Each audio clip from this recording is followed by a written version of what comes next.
Say the question to me. So what is something that when you were parenting younger children in your home or teenagers that used to tire you or frustrate you or you couldn't wait for it to be done, and now that they're out of the house, you miss it? I miss sitting in the bleachers, watching my kids do their activities. Oftentimes it was loud and noisy and crazy, but now I miss that very much, and I just, long for that excitement again. The thing that was frustrating, one of the things that was frustrating for me when the kids were at home was the constant mess in the bedrooms and all that kind of stuff. Can't say that now I would miss it a lot, but I do. I would sure not make as big a deal about it as I used to. Let's see, when they were little and young, I used to do tons of laundry. I mean, I needed a laundry mat in my house. And then after they went to college, I'm like, bring your laundry home and I'll be happy to do it for you. So. Mom, what is one thing that when all of us were in the house was probably frustrating or tiring, but now that you don't have kids in the house, you actually kind of miss? I would say that because we homeschooled you guys, you all were with me pretty much 24/7, and so I heard mom, mom, mom, mom, mom all day long, and so now I sort of miss hearing you guys call out for mom during the day. We often complained about the fact that we felt like we were just glorified taxi drivers or just an Uber for our kids, so to speak. And we were looking forward to the time when our girls would get their driver's license and get their own car and they could take themselves places. And whereas that was really nice, we realized that time we spent in those cars all those years was really time that was baked into our schedule where we had conversation and we had connection with them. And when that was gone, we realized that was gone too, the conversation. And so I think now it means that we have to be a little more intentional about the fact that when our girls are home and they are around and we can get them to sit still for a moment, we have to be intentional about having those conversations where we find out about their lives and we can have those kind of heart-to-heart instructional kind of mentoring moments that we just don't always have these days. So now looking back on it, I kind of miss the car rides. You know?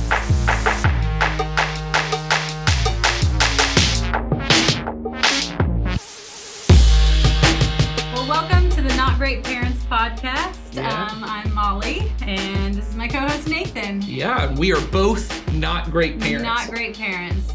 We apparently not great podcast hosts either, because this is the second taping of this episode. Yes, we made an attempt at doing it yesterday. We did the whole thing yesterday, and then we realized, boy, did we do the whole thing. Yes, we did more than the whole thing. You know how we have mini episodes? This would have been like a super episode. Yeah, it was not good. It wasn't even good. Yes, it was not good. It definitely wasn't great. It definitely wasn't great, nor wasn't good. So we thought we would come to you again with some. Sometimes you're just a straight up bad parent. Right. Maybe we can do an episode on that. When are the times when you've not been great and you've not been good? You've just been straight up bad. Terrible. And sometimes you're a bad podcast That's host. the podcast your children wanted you to have. The terrible The parents. not great terrible parents podcast. Anyway, so we thought we'd start over. We Try get a it do-over. again. Hopefully we'll get it a little bit better this time. Well, and we're talking about phases of parenting today, and I feel like this is just the phase of like work I'm in right now. Right. We came off Easter when we're filming this. This is Right. just pretty directly after Easter. And I feel like, there was so much work that had to often go into it. Back to back. Egg hunt day, Easter. And I feel like, we should start there. This is your first It is my Easter season on staff at a church. It is. What was your experience of that? It was a lot. It's a lot. People don't know. People don't realize. No, it's a lot of prep work. It's a lot of wondering how it's going to be, who's going to come through the doors. And it's really exciting. It's really cool. There's so many cool things that happen. Yes. And then it doesn't end on Easter Day. There's a lot of follow-up and things that go on after the fact. But I was really tired. Yes. Well, it's really tired. I have a friend who was formerly on staff. He's now a teacher, and he had asked me to help him with something, and I said, this is 2 weeks before Easter. It's not going to happen. And he said, surprisingly, this is the first Easter in like 10 years or however. I mean, he's on staff for like 15 years. Yes. And he goes that I am not stressed out. And so I wonder why. yeah. So, we were getting ready for Easter and now it's kind of over. And there's like this, emotional, like just release that happens. And you and I are both feelers. We are. And so you get to this kind of emotional, like, you're building up to it. You have all these hopes. You have all these things because there's going to be a lot of people who are here for the first time. People here there are some people I saw on Easter Sunday I haven't seen since before the pandemic. Right. They were attending church and now they kind of came back this Sunday. And so there's a lot of emotion. And then the next 2 weeks, you're like, Oh, I know. and then I'm like, oh, wait, Sunday's coming around in 6 days, 5 days, 4 days, and you've got to get the next Sunday going. Yes. And then, for us, we're working 3 to 4 Sundays ahead. And so Yes. right now, I'm working about like, to go into the summer. I'm working like 10 days ahead and I'm freaking out. So Yes, it is an adjustment. That is something Yeah. that has been different for me. And I think like I said, it was a very cool, Easter was very Yeah. cool. And it was I loved seeing so many people. And I know I said yesterday, which you guys aren't hearing. you don't even hear. something- That's a lost episode. It's been scrubbed from everything. I did reference yesterday how I was on the video on Easter that we showed in the service, and that brought a lot of people to talk to me, and it was I had some really great conversations, but as a feeler, that comes with a lot of feelings That's as well. right. So yeah, a couple days after Easter, I felt very Well, and tired. don't you think this is our segue Yes. into the thing? Don't you think as a parent, there are just seasons of life that are, well, not even as a parent, just as a person, there are seasons of life that feel like that. They're highly emotional. Oh, They take a lot of effort to kind of get normal everyday things pulled off. And then you get through the other side of it and you're just kind of, I got to Yes. take a breather. And I think often as a parent, when you're in one of those kind of phases, you end up missing out on a lot of things. Oh, absolutely. Because you're very focused on that exact moment. But somehow, even though you're so focused on it, you Yeah. miss some things. Well, and I think, there's a phrase that parents say a lot to one another, I think, and especially older parents, like the ones that you saw in the video before. Yeah. Molly likes for me to call them seasoned parents. Oh, yes. Because Megan likes to call them old people. the old people who talked on here, you can come at me, bro.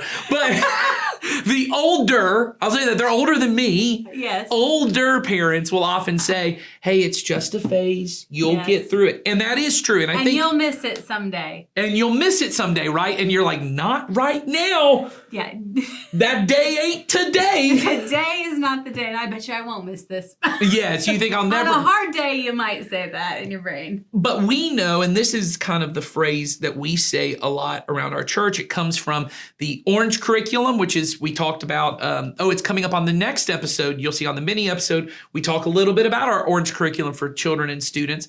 It's also the people who developed the Parent Q app. Right. But they have a phrase that they use, which I love, which is, it's just a phase. Don't miss it. Right. Don't get so caught up in the emotion or the anxiety or the exhaustion of this parenting phase that you miss out on what God could be doing. Right. And I think we had both said, a lot of times there have been phases in our parenting that we just, it almost feels like it didn't happen. Like it just missed For it. whatever I've seen reason. the pictures and I guess I was there. That's a little how filming yesterday felt. I've seen the footage. I know I was there. I don't remember it. Yes, that's a good way of wording it. But Yes. what are some other things with your kids or your family that you feel like were phases or periods of time where maybe you missed it for one reason or another? So I've said many times to many people, my wife and I, we've adopted 3 kids. I think we've talked about this on here. So 3 of our daughters were adopted. The adoption went through 2 years ago, but they've been in our home for 4 years. And so we've always said we would always adopt 3 more children before we ever had a newborn baby in our house again. Because I love my biological daughter who went from being a firstborn to the baby of the family. Yes. I love that. it was not for us. We were not newborn people. It was, I respect it. My older brother, as you know, he has 5 children. Mm-hmm. So I am going to at some point have to adopt 3 children because I can't let him beat me. And so 2, now I will say this. They have twins, so it was really 4 kind of pregnancies. So you're justifying it as we're currently tied. It was like 4 times with 5 kids. Right, okay. But I think You're losing. I've said to them several times, y'all are like superheroes of parenting. You can have these newborn babies, the sleep deprivation, all of that.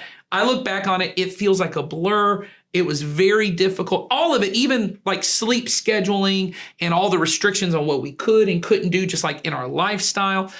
But I look back on it because Google Photos sends me the updates, of like, this is what happened 5 years ago. Mm-hmm. And I see this picture of, me holding my daughter, my wife holding my daughter, her, eating mashed peas for the first time or something. And I look back and I go, oh, that was really sweet. I kind of missed that. Mm-hmm. But I'm not crazy because I do not miss it, and I'm not going back. It doesn't give you baby fever or whatever? No. And in fact, that's a fever you've never really truly had. I love, and I do love children. I mean, I have always been one of those people who I love spending time with children. I did youth ministry for a long time. I've done children's ministry. When I'm at the gym, I am the cringy old dude who's like, as the kids are coming in, I'm like, well, hello, how are you? And my wife's like, stop talking to the children. Stop being that guy. Stop being that guy, And moms are like clinging to their children because here's a dude in a hoodie and a beard walking up. But I never once think, man, I would like to have another baby. So, but I do at times miss that. What about you? What has been phases that you look back on and say, oh man, I missed that? Well, first of all, when I do look back on when my kids were early on, especially Henry, he had a medical condition when he was born. It was incredibly stressful for us. They basically told us for 2 years we had to be really diligent about caring for him. And I feel like I outright missed part of his childhood. You just weren't present. Was not present because I was so consumed by the stress of it all. And it legitimately was stressful. And I maybe ramped it up even more because that was what my mind was, consumed by at the moment. But I think there are moments of that both my husband and I look back and go, we might have literally missed some moments. And then we have moments where he's 11 now. And so we have moments where I feel like we just got so busy and things were, particularly when he first started doing like activities and different things. And we were doing a ton of stuff. And at the time I was working somewhere else. I was volunteering full-time here. We were at church all the time. We had family nearby. We were spending a lot of time with them. And then we had enrolled our child in about every extracurricular we could. And I feel like that time flew so fast that we missed a lot of that too. And then there's always sweet moments you miss, Well, and I think there are these moments, I'm sure you've had this too. I have it where you look at your child as they're growing up and you're like, when did you become a teenager? When did you, I don't even recognize, there are times you look at your kids and you go, I don't know who this kid is. In my mind, I'm like, you're such a tween. Yes, such a tween. But most of the time, and I will say this, because I think a lot of times we're trying to be honest about kind of the struggles of parenting, but there's a lot of joys of it. Oh, yeah. And there are times I look, especially at my oldest daughter, just because she's, the first to kind of do a lot. And I just look at her and I go, when did you become such a cool kid? Like such a smart kid, such a capable kid? There was, when you first moved in our house, there was so much that we had to do for you. And then all of a sudden you're just, you're just doing everything. And I just think there are times you look back and go, man, I missed that. I missed it. And we know then there are things you miss. Because you outright miss it, the moment. Yes. You miss the moment. And then there's times that you miss things in the future, right? You look back in the past and you got missed it. But then there are opportunities that you just missed because you weren't present in the moment. And I think what we wanted to talk about in this episode kind of goes back to what we talked about in the last episode. So could you kind of recap what? So in the last episode, we talked about this idea of sprinkles, right? Right, We use this visual of sprinkles, and you can sprinkle in so many things. All but these great all things. these great things, and in the pursuit of goodness, we don't want to sprinkle in all these different things. And we challenged you all with looking at your lives and really identifying what your 3 priorities, or narrowing it down to 3 priorities for you and your family. Yes. And everything else was just sprinkles, right? Everything else was sprinkles. And then today, I think what we want to talk about is whenever you have priorities, and this was really helpful to me at a period in my life where I grew up in a very healthy family. You may look at my family and think we're not all that healthy. But we were just honestly a very healthy family, and we kind of all respected one another's boundaries and like our rights and all those kind of things, of like our ability to say like, you get to make your own choice, you get to do that. But there was a period in my life where some of the people who I was around were not respecting that in a way, and I was really struggling with it. And I talked to a person on our staff, Steve Clark, who I know many people do, and he said to me, good place to go to. Yeah, he said, Nathan, you've done a really good job of prioritizing what matters to you, but you've not done a good job of kind of building up boundaries to protect those priorities. He says, your time at church and your time with your wife, and at the time we had a newborn baby, which, as you already have heard, was a different season, right? He goes, you've done a really good of doing that. He goes, but you haven't really put strong enough walls around that to make sure that you're protecting these priorities from not getting lost in the he didn't say sprinkles, but getting lost in the sprinkles of it all. Right, because then you getting lost, and then your priorities aren't really. Well, your priorities you're mean not nothing. living what you really think you care about. Well, and once again, to go back into it, of the ice cream metaphor, right? Like, you may say my priorities are really, it's the ice cream in the cone, but I've now covered it with so much sprinkles, and I've allowed all this stuff that by the time I get to the ice cream, it's all melted. It's all be full. Yeah, and I might be done, and I never even get to the priorities because all these other things. And I think what we want to talk about in this episode is, how do I put walls around my priorities, these 3 things that really matter, so that I don't let the things that matter slide. Right. And even within those walls, how do you do that depending on which season of life or phase you're in? Because that's going to be something that moves.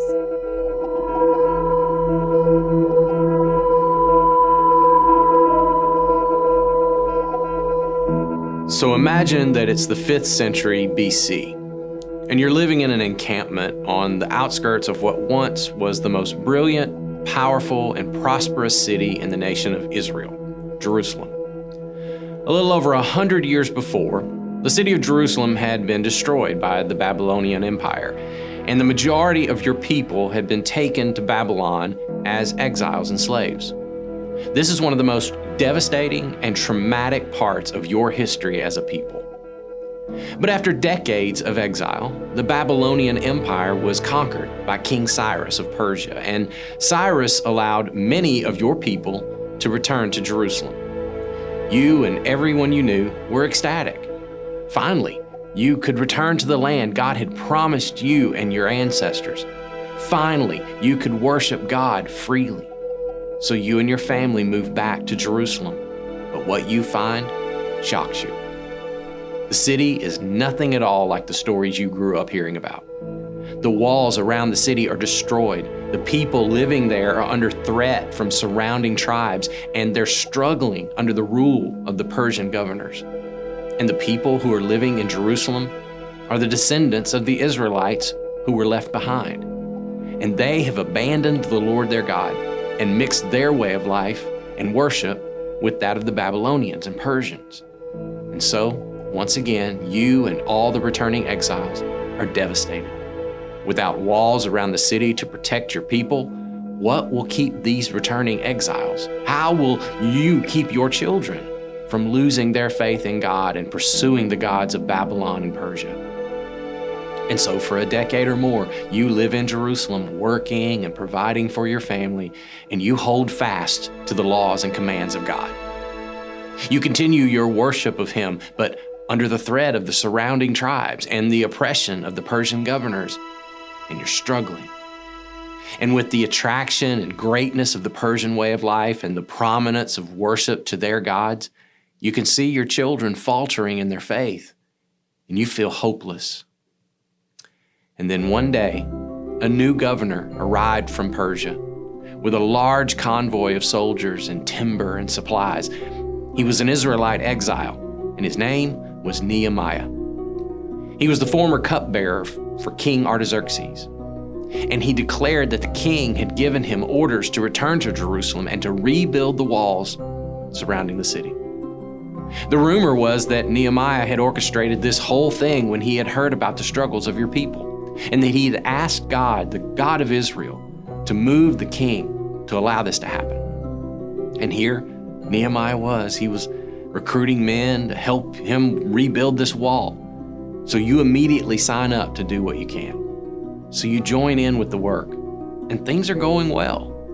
Until one day, a group of men arrived at the walls of Jerusalem. And these were messengers from Sanballat, a leader from the nearby city of Horon, who was furious that Nehemiah was helping the people of Israel. These men invite Nehemiah to a meeting with Sanballat and other leaders from the area to discuss the work that's being done. And you're terrified because you know this is a trap. Sanballat and these men, they don't intend to meet with Nehemiah. They intend to harm or even kill him. You want to warn Nehemiah, but he also knows what's going on. And you hear him reply, I am engaged in a great work, so I can't come down. Why should I stop working to come and meet with you? In other words, Sanballat, I can't come off this wall, because if I do, it will mean the death of me and all these other people. So no, I can't be distracted. And 4 more times, these men show up and ask the same question in different ways, but every time they get the same answer from Nehemiah. I am doing a great work and I can't come down. And the work continues, even when these men show up and accuse Nehemiah of leading a revolt against the king of Persia. They say the reason he's building the walls is because he wants to raise an army and overthrow the Persians. And these kinds of lies and accusations, they're terrifying to you because what would happen if the king ever believed them? He'd send his army to destroy Nehemiah and the city of Jerusalem again. But Nehemiah does not seem concerned. He calls out their lies and continues the work. And you watch with admiration at the stubborn focus of Nehemiah to continue the work God gave him. No matter what tactics his enemies use, Nehemiah will not come down off that wall because stopping the work, being distracted by these attacks, would mean the destruction and the death of what really matters. And Nehemiah was too busy with doing a great work that he couldn't come down, and it paid off. The walls were fixed in record time, and because of the faithfulness of God and Nehemiah's stubborn focus on what God had called him to do, your people and your family are now safe to worship God and live in peace.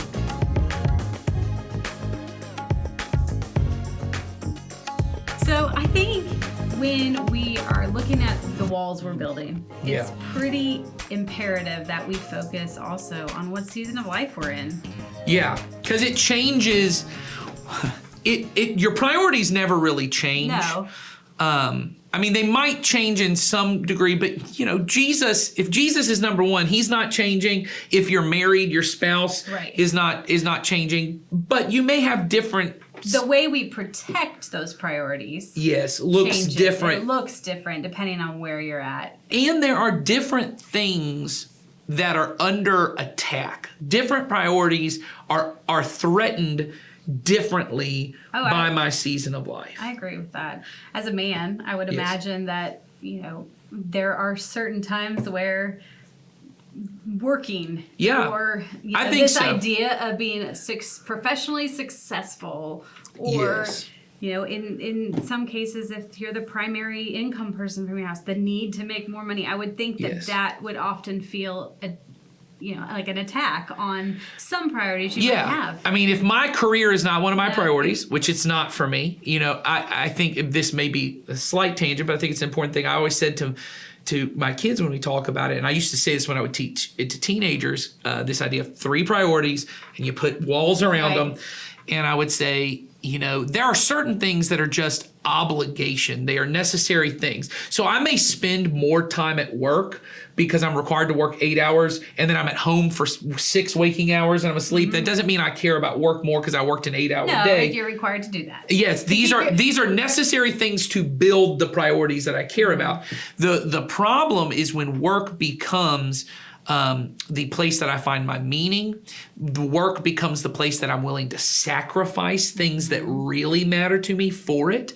And so when I decide, like you said, I think when you're 25 to 45 especially, which are often also the prime parenting years, depending on when you started, those are also the seasons where you're really focused on proving yourself in your career, proving yourself as a really skilled person, maybe even proving yourself as a man or a woman, like as an adult, like I'm responsible, I can do things. And so work often really starts to threaten home life a lot. For certainly for my personality type, and I know for many other personality types. And that isn't men or women, it's both. I mean, I think it's something that absolutely happens. And I think in addition, I think being the perfect great parent, even if you're not working outside of the home, can also be a threat to your home life because you're trying to be great. And really it's those 3 priorities, and what are those walls and what are those boundaries you're going to put around those priorities that you've got to put in place. Yeah, and so I think there's different things that attack different things. Like you said, I think work really attacks my home life. I think most people don't work on Sundays. I think the majority of people don't.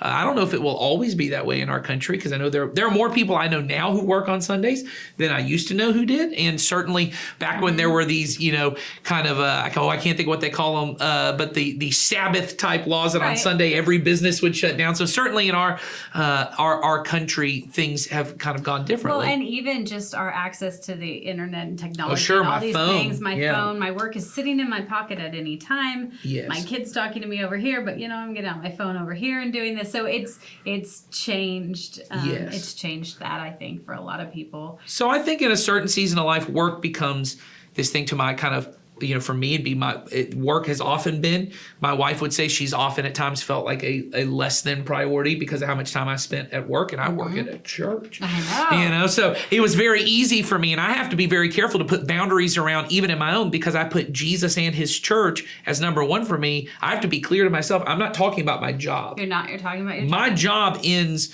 I work Sunday through Thursday, and it ends at 4:30, or on Sundays it ends at about 2:00 when I'm when I'm done. That's the end of my job. But my commitment to the church, to the people that I know and I love and I serve, this community, that is always a priority.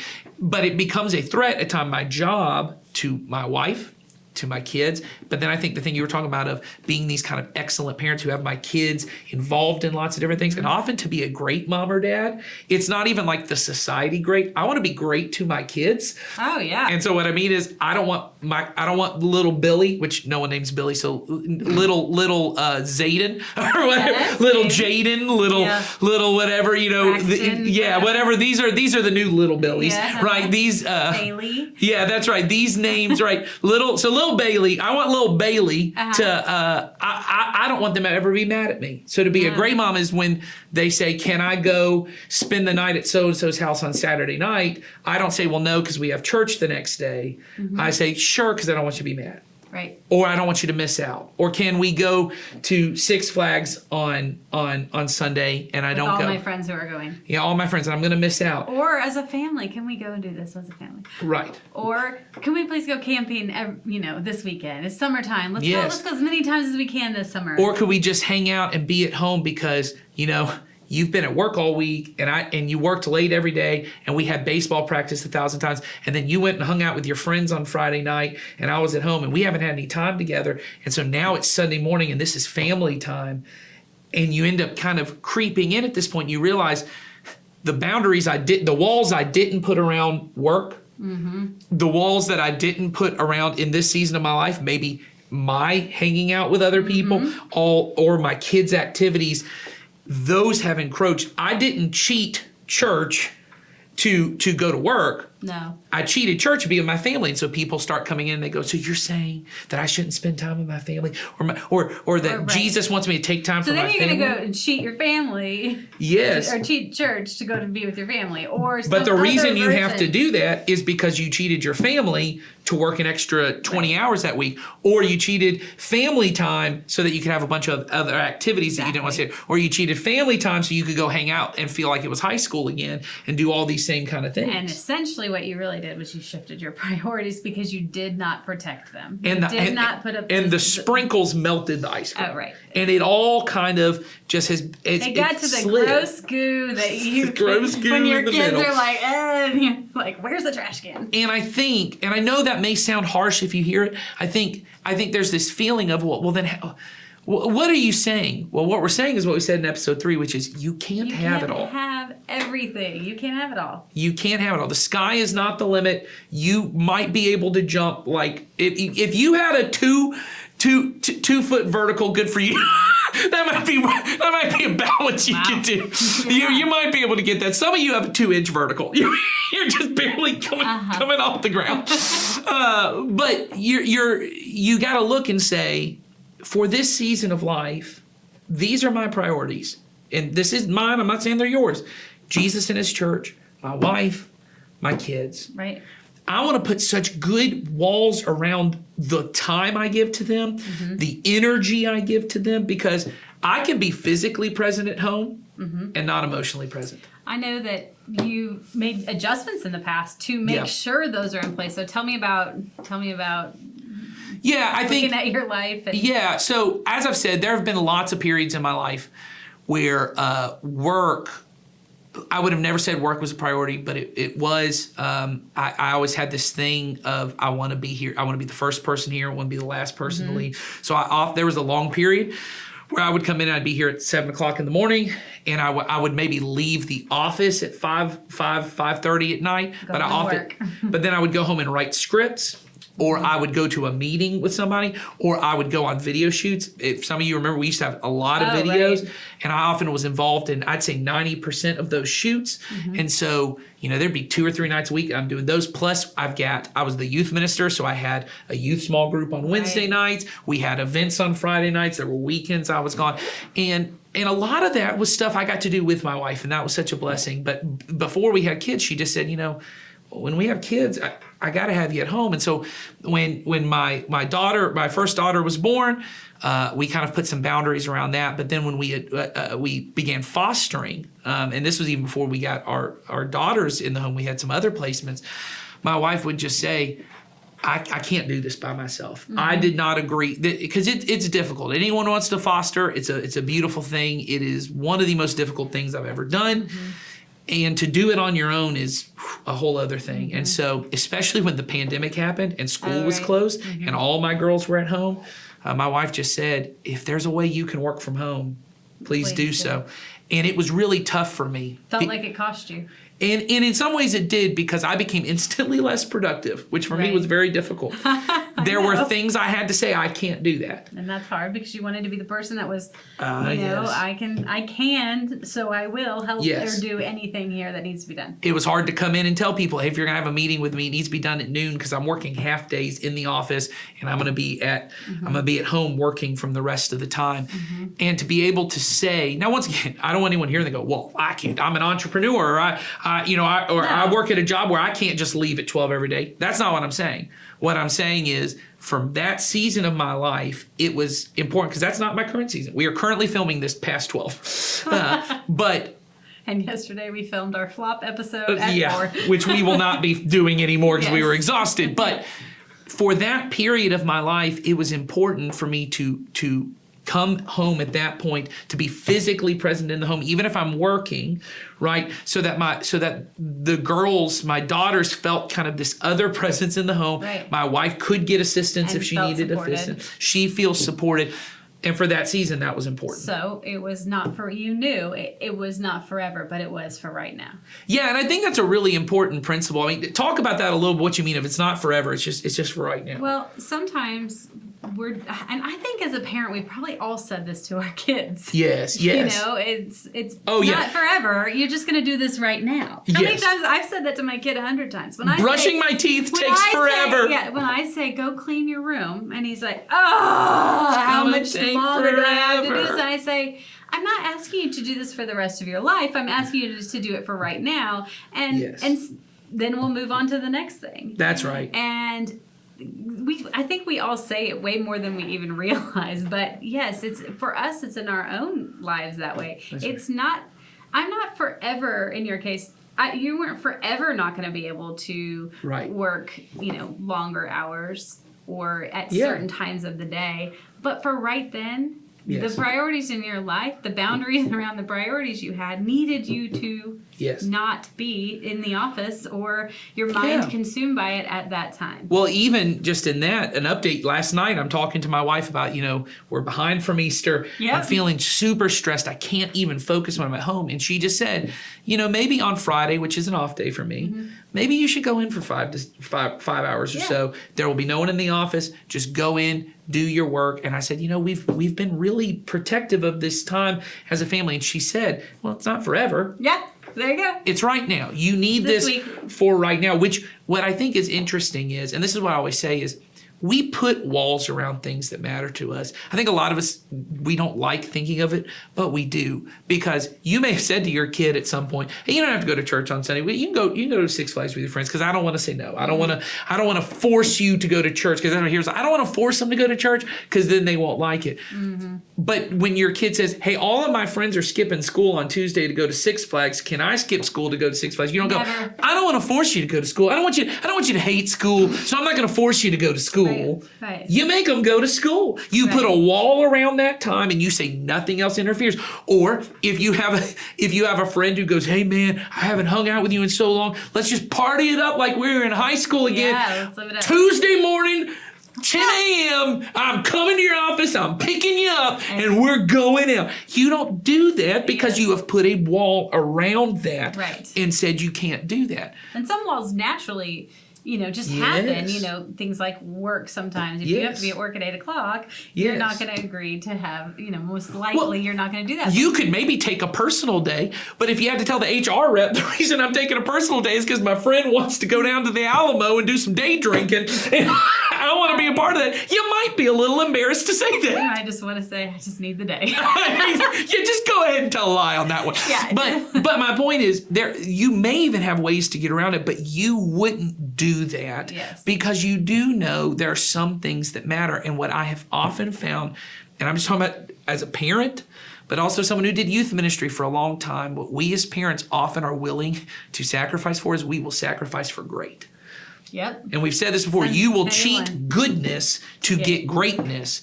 And what we're saying is what God is calling you to do is to seek first his goodness, his righteousness, his kingdom. Seek first him in all things. And if you get any greatness thrown in, they will be sprinkles, and you may not even care that much about them. But if you pursue greatness, you may not get that many goodness sprinkles kind of thrown in. And in the end, Jesus was never interested in being a sprinkle in your life. So when you look at those priorities and you look at those walls you're going to build around those priorities, don't build those with the sprinkles in mind. That's build right. That with the goodness in mind, and with if these are my priorities, this is what I am going to do, whatever it takes to protect them, those priorities in this season of life. And it will feel like it's going to cost you. It is. It's going to feel like it costs. And it may cost you. I think I've mentioned on this podcast before that before we began fostering. I was actively, my dream in high school was to be in a band and go tour and play live in front of people. And I actually got a chance to do that for about 6 years. Not the touring necessarily, but we traveled around the state. Around town. Yeah, we traveled. We went to different places and we did some stuff. And it was I loved it. It was very exciting. We got to do that. And I knew I cannot be going, even though this was a dream of mine. Right. For this season of my life, not forever, but for right now, I can't be going out 1 to 2 to 3 weekends a month, taking time away that I should be developing these relationships with these kids, helping them to see how much church matters, to go off and do this other thing that is a dream for me. And it was very emotional to kind of go, oh, well, I just don't get to do that anymore. And I'm once again, I'm not saying for everyone that's not possible. I know lots of parents of young kids who, for their life, it works for them to do that. It's why it's important, what is my season of life? What is my priorities? What am I willing to sacrifice? Because as we said, we're not saying you can't have your kid in ball. We're not saying that you can't take a couple extra hours at work if you need them. We're not saying you can't do these things. You got to build walls around to say these things. So church on Sunday morning, there's a wall around that. Right. Nothing gets into that. For me and my wife, it's every night we have a bedtime for our kids. So that you can have time for each other. We have walls around that. I have walls around spending time with my kids. You have a wall around Friday. I have walls, yes, around Friday for work that we're going to say, hey, this is a thing. And I will not come down off that wall, because if I come down off that wall, then inevitably it's going to be the death of something that actually matters to me. Right. And you don't know what that is. And don't you think at some point, Molly, it gets to a point where you have to be willing to say, what do I trust will lead to a good life? Do I trust that this great thing will, or this good thing will? Absolutely. I think it always comes down to trust in some ways, maybe, especially when you're talking about sacrificing. Yes. And when you're talking about things that feel like a loss. Okay, I am going to go ahead and move forward with that loss, but I'm going to trust that I'm gaining something better in return. And quite frankly, our Heavenly Father has a better and the greatest good plan you could possibly have. And so it's just sometimes hard to let go of that so that you can lean into Him and trust Him. And I will say, I think one area we didn't really hit on a ton, but I think it's really important to say is sometimes family time is actually something that you may have to adjust. So or that what it looks like. Or what it looks like. I know parents, especially if you've got high school age kids, you're probably hanging on to every minute you can get with your family. And we've said it before, but we want to keep cautioning, don't cheat church to have that time, because ultimately you just need to readjust your family time and when you have it so that you're not cheating God's time, because His will be forever. I think there comes a point where when your kids are younger, it's really easy to kind of figure out, you control a lot of the schedule, but as they get older and they're wanting to go out with friends, or they've got a job, or they've got their own activities, and then you kind of look in and go, well, now the weekend's here and they're actually kind of free and I just want them to be with me. And now we got to go do something at church. Or, they have a small group event because they're teenagers and they're going to a small group or a large group. You don't really have to go do that because I need you at home. We need to have some family time together. And it's really important to put walls around family time to say, so this is what my parents did to kind of do that. When we used to have lunch together every day when we were young as a family. That was your family meal. That was our family time, that there was a wall around that. We knew you're expected to be ready at lunchtime, but we were little, we didn't leave the house. Right. So it's pretty easy to go come down from your room and have lunch. We were not allowed to eat anywhere else. We ate all together at the table. But then by the time we're all teenagers, we've got girlfriends, we've got jobs, we've got, John was playing sports, right? I was doing band stuff. There was a whole bunch of stuff going on. And they said, look, we're not going to be able to have lunch together every day. But every Saturday, 12 o'clock, everyone's expected to be in the home.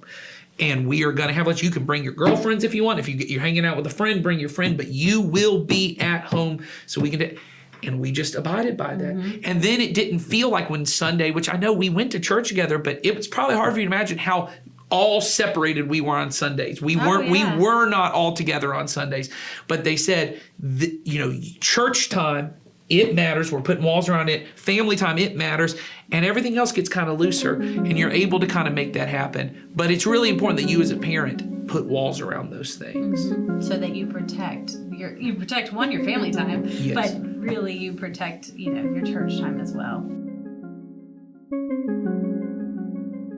Growing up in the church was never something I thought about. My dad worked at Fairview Christian Church in Carthage, Missouri, and while I knew it was a little different from other jobs he could have had, as a kid I figured since he had a similar schedule to most of my friends' parents, it really didn't matter all that much. And as I grew up, I thought about potentially wanting to go into ministry, and I started to understand the pitfalls of it. Like, if I burned out, there aren't exactly many backup careers if I want to change jobs, or if I am not a good enough person to be qualified to do ministry. Then my dad got fired though, and even though he was the one who got fired, in the moment, it really felt like this church that had taken care of us for 20 years and that had made us move and to be a part of it, and it was now rejecting us, my family and I think a lot about those days, and it took me no time to decide where I would not be going to church anymore, which I honestly understood to be the conventional wisdom. I figured they didn't value us, and I'm not big on confrontation, so I just figured the relationship was over. And I remember the Sunday after, we went to a different church, one that a few of my parents' friends attended, and my dad talks about feeling so empty on that particular day. So the next Sunday arrives, and my mom tells me that they're going back to Fairview. And in a desire to seem supportive towards my parents, I was all kinds of encouraging towards them, but my heart was just like screaming out in anger. I was out here feeling like they were just gonna pretend that nothing had changed. That's not what happened, but the anger in my heart just couldn't get over the grace and forgiveness my parents were showing the church. Something my mom recounts about those days is the two of them decided that week that they were not gonna let my dad being fired be the catalyst for them leaving. And while I respected it, I didn't really understand why they were subjecting themselves to so much awkwardness. It was like they were looking at the bear that had just mauled us and saying it would all be fine. Like, from my perspective, the relationship was over, so the fact that they were staying there wasn't a testament to my parents' strength, but almost a fear of the unknown that would come from moving on. And while I still think that was like a tiny part of why they made that decision, my parents now actually tell me that it was a pretty easy decision once they thought of it.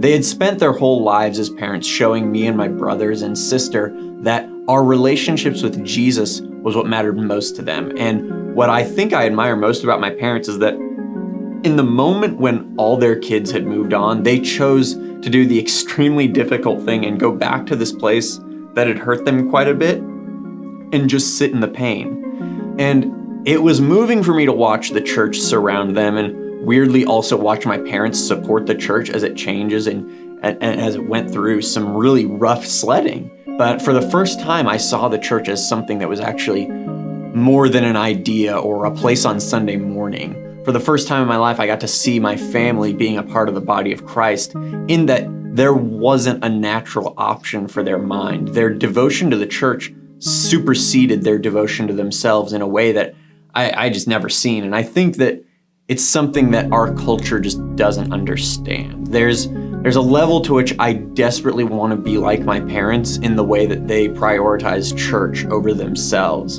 And in some ways, over my siblings and I, is something that I firmly believe our family is better for. The thing is, the church that I was raised in played an integral role in the person that's sitting here today. I think about the leaders that I had in children's ministry. I could rattle off like 7 or 8 names of people who were instrumental in my childhood. Then moving on to my teenage years, I was always trying to be the edgy teenager, and yet there were always multiple people who never stopped investing in me. I think about junior high leaders like Rebecca and Tristan. I still talk to Tristan at least like once a month. Or in high school, my leaders slowly became people who are actually my friends. I was actually FaceTiming with one of them the other day, and this church is where I led my first teenage small group. It's where I learned that ministry was something that I might actually want to do. And my parents were instrumental in developing a love for the church that's centered around the fact that it's a community of people whose love for me is beyond them. It's this idea that because of Jesus, the church is greater than the sum of its parts. When it comes down to it, it really is the defining thing that I take from my parents. I honestly think that it's helped me create a prioritization that places my relationship with Jesus and his church over my desire for comfort and ease. And it all comes from my parents leading me, not by telling me what to value, but by choosing Jesus over themselves, regardless of what me and my siblings did. They really did the 1 Corinthians 1 thing where Paul writes, "Let there be no divisions in my church." I just feel like my parents' refusal to let their trauma define them led to me understanding the church and Jesus with a clarity I just couldn't have learned from anywhere else.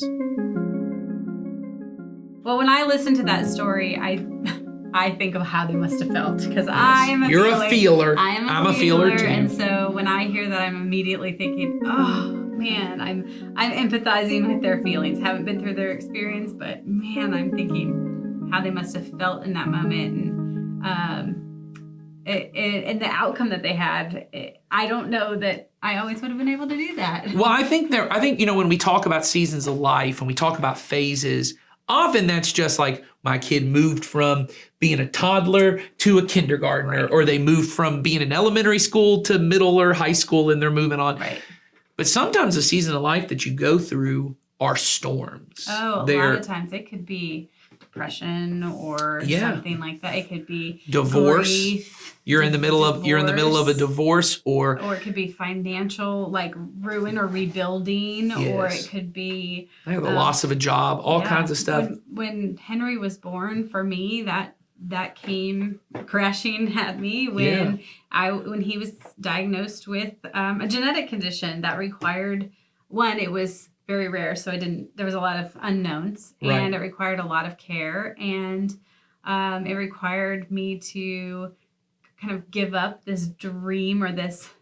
My mom used to say, well, you had designer baby in your head, which meant you had already designed how your child's life was going to be. Which don't we all? Which did not include a genetic condition. No, of course not. And it did not include the words potential brain damage. That's true. That's not a very good Barbie doll. No. That is the worst Barbie doll. Of course, I told my mom, that is not what I thought. Yes, I know what you mean. You would envision how something is going to be, which I had done. Yes. And, and then that wasn't the life that I had all of a sudden. Right. And so I had to a little bit grieve kind of the loss of this idea of what my child's life was going to be like. And then what happened to me in that moment was I wanted to just retreat because I wanted to pull back and I wanted to go, okay, I can control, this is what I can control. And so I'm just, this all feels too big. So I only have enough of me to focus on this one thing, which for me at the moment was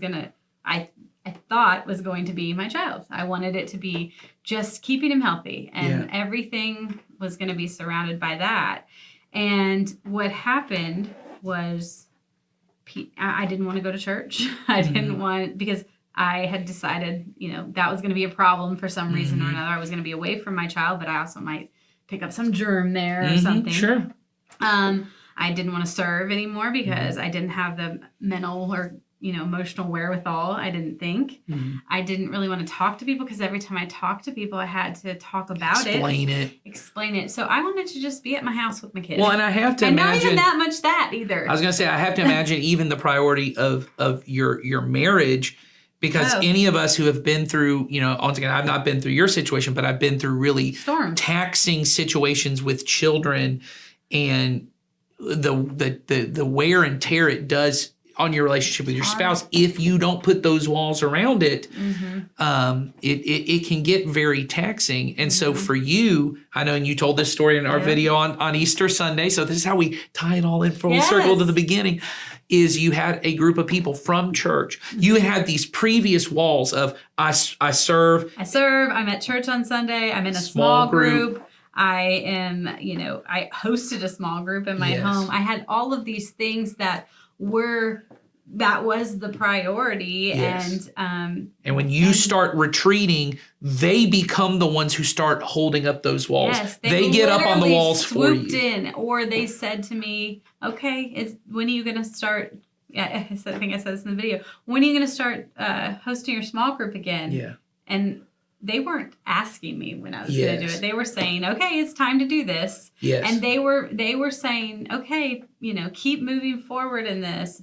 But if I hadn't have done that all along, prior to Henry being born, I think I would have just retreated and crumbled. If those people weren't there. But because that was such a priority for us, and because we had we had made that a priority, those people were saying, stay in church. Those people were saying, what, how's your marriage? They were saying, how are you doing? And they were basically, just lifting us up and making sure we stayed on those walls. And that, I'll forever be grateful for that. But it was a really trying phase for Well, us. but what I think you're doing in those moments is every time you hold a small group, every time you decided I'm going to show up to church on Sunday, every time you decided I'm gonna do this, you are effectively saying to yourself and to your child, who is not even conscious of it at this point, this is a great work I'm doing, and I'm not coming off this wall,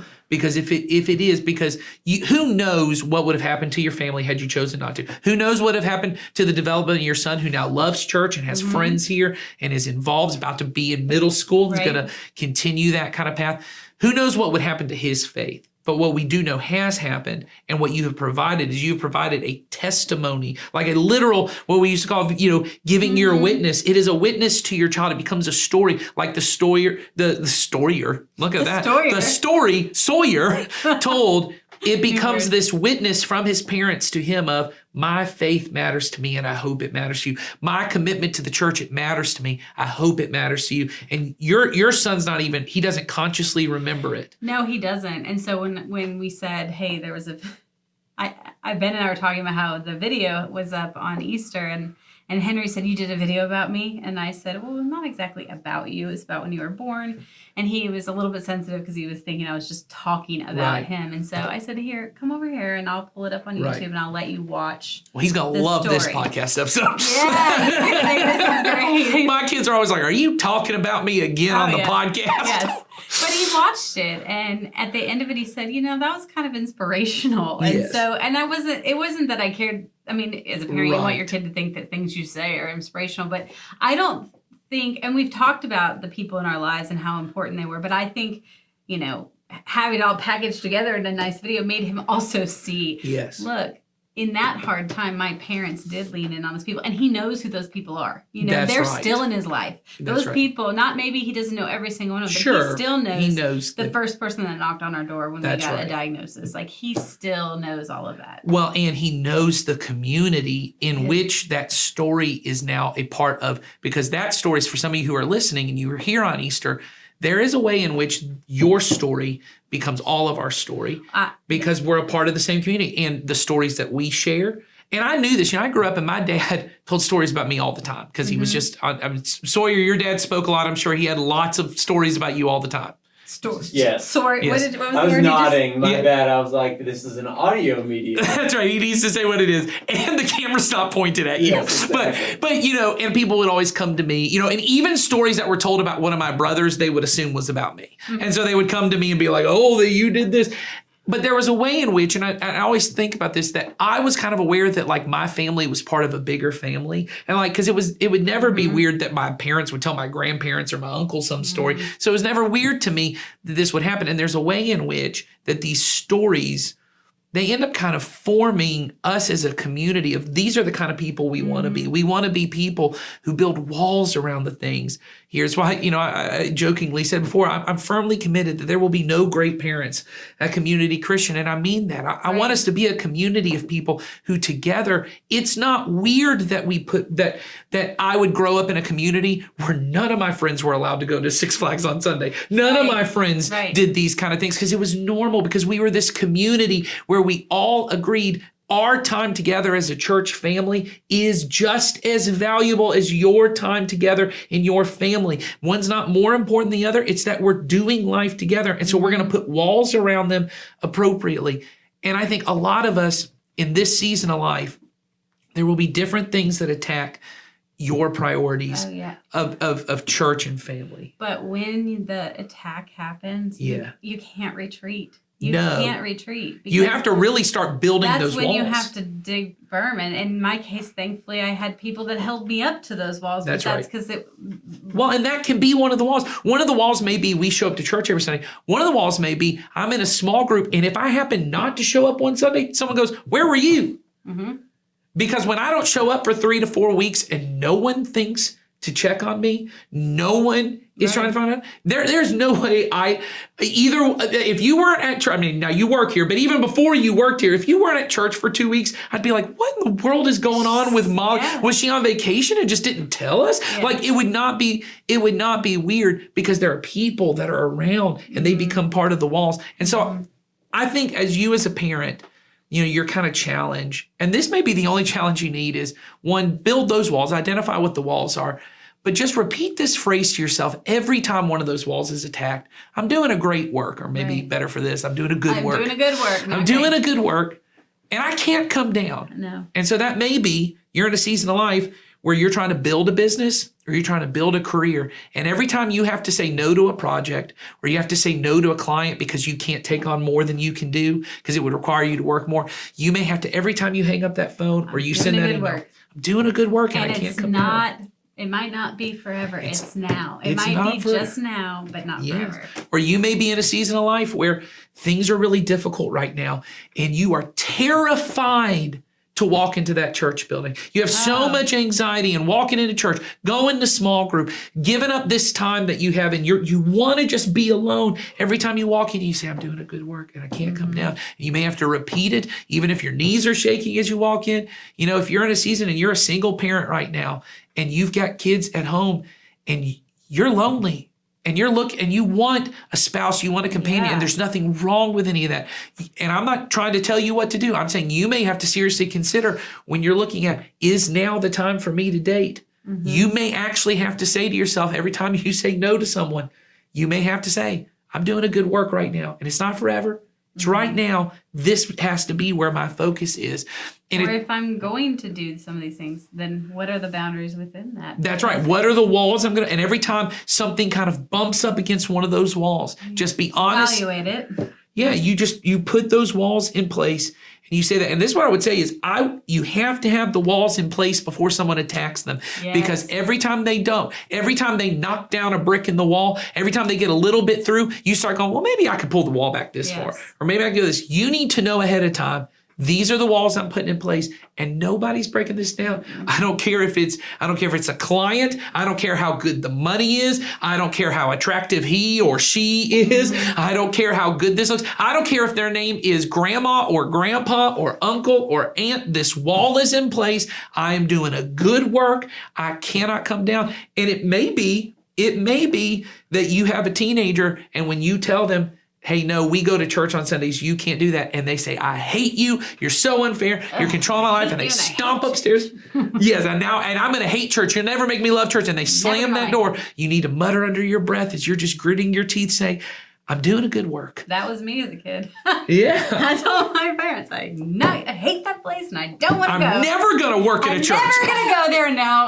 Whatever. However many years later, my mom gets the last laugh, I guess. There you I go. don't word it like that, but yeah, absolutely, there are times where you are just going to have to say that to yourself over and over and over again. I recently had a conversation with a mom in our children's ministry, and we were trying to get her plugged into a small group, and she was nervous about doing it, and she was scared and whatever. But every week there was either an excuse or something would come up, right? And I said to her, you're trying to build a wall around something that is good. And is good. Yeah. And it's going to feel harder. Yeah. It's going to feel harder. Yeah. Because you're doing a good thing. Yes. And so you just have to make this non-negotiable this week. This week, it may not, this one time, we're going to get you there. Yeah. And no matter what it takes. And so we did, and we got her over the hump, and now she's been in the small group for a long time, but she came back and said, to me, that was so helpful to go, okay, I just to remind myself, it's a good thing, and it's going to be hard. Yes. And it's going to require, things are going to feel like they're coming at me, but it's because I'm doing the right thing. Yes. It is always easier. It is always easier to go back into what you've always done. It's always easier for whatever reason to drift into bad things. Like nobody just naturally starts working out on their own, but you somehow just naturally on your own eat a whole entire chocolate cake. Like it's really easy. You always drift to what's easy and not healthy for you. Mm-hmm. Things that are good and healthy for you for some reason. It's not that they're harder. It's not that, it's just, it takes intention. Mm-hmm. It's not natural. And so choosing to put that wall around and to say sometimes, and here's the truth, when you run into the wall, mm-hmm. running into a wall hurts. Mm-hmm. But you are thankful it's there when someone's coming to attack it. Mm-hmm. And every time that you emotionally feel lonely, or you feel like your dream is dying, or you have a kid that's mad at you and emotionally it hurts, the person who has to grow up the most when you parent someone is the parent. And so you have to sit there in your loneliness, in your anger, in your hurt, in your disappointment and say, what, I'm doing a good work and I cannot come down. And so that's where I think we'd want to leave is just build those walls and know you're doing something good. And download the Parent Cue app. And download the Parent Cue app. No, in all seriousness, do download the Parent Cue Yes. app. It is excellent. It gives lots of great conversations for you and your family to have, and it just tells you where it's going to talk a lot about their phases that they're in. And since we talked about phases in this episode, it's really a great resource for you. And Send us questions in the link in the description. We also want questions. We always want questions. So Yes. send us questions, and we will do our best to bring them up. Actually, if you send us a question, we'll probably do a whole episode on it. Yeah, we've already did one. We The did last that on mini another episode one, was so- that way. So Anyway, thanks for being here with us today, and go ahead and look at your own life and get those priorities lined up and start building those walls. And we are glad that you all are here with us today, and we'll see you on the next episode. See you later, Not Great Parents. see ya.